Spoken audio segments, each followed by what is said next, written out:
आपका दिन शुभ हो। आज की हमारी कथा पाप पुण्य और भगवान।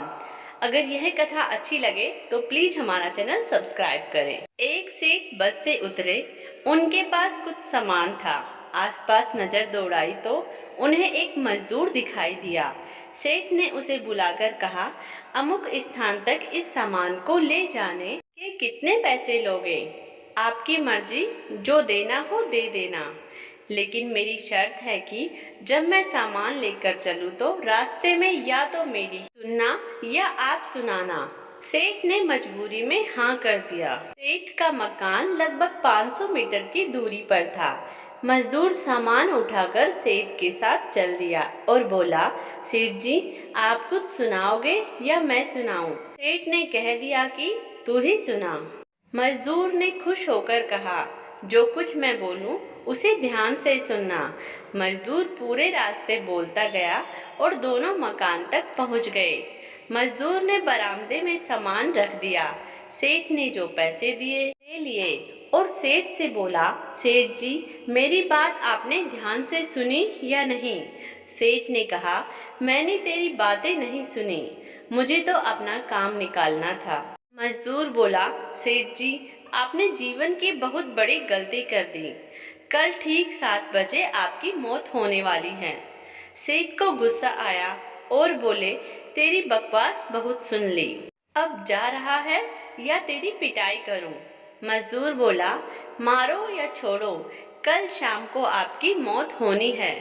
अब भी मेरी बात ध्यान से सुन लो। अब सेठ थोड़ा गंभीर हुआ और बोला, सभी को मरना है। अगर मेरी मौत कल शाम होनी है तो होगी, इसमें मैं क्या कर सकता हूँ? मजदूर बोला, तभी तो कह रहा हूँ कि अब भी मेरी बात ध्यान से सुन लो। सेठ बोला, सुना, ध्यान देकर सुनूंगा।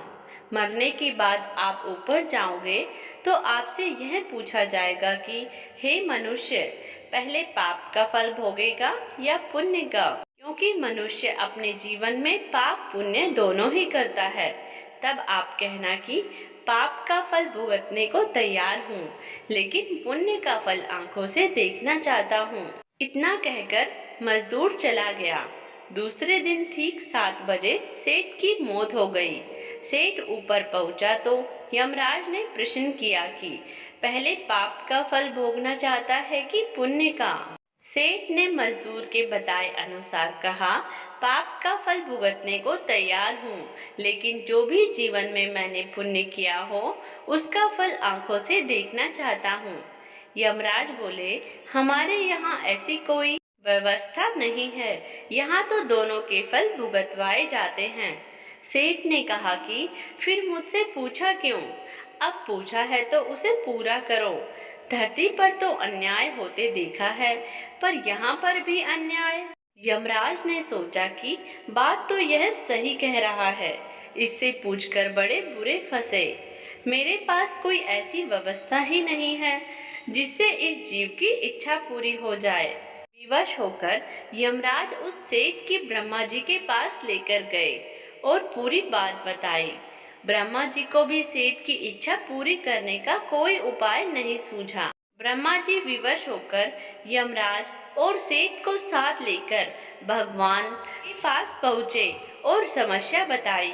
भगवान ने यमराज और ब्रह्मा से कहा, जाइए अपना अपना काम देखिए। दोनों चले गए। भगवान ने सेठ से कहा, अब बोलो, तुम कहना क्या चाहते हो? सेठ बोला, अजी साहब, मैं तो शुरू से एक ही बात कह रहा हूँ कि पाप का फल भुगतने को तैयार हूँ, लेकिन पुण्य का फल आंखों से देखना चाहता हूँ। भगवान बोले, धन्य है वह तेरा सद्गुरु मजदूर, जिसने तेरे अंतिम समय में तेरा कल्याण करा दिया। अरे मूर्ख, उसके बताए उपाय के कारण ही तू मेरे सामने खड़ा है। अपनी आंखों से इससे और बड़ा पुण्य का फल क्या देखना चाहता है? मेरे दर्शन से तेरे सभी पाप भस्मीभूत हो गए।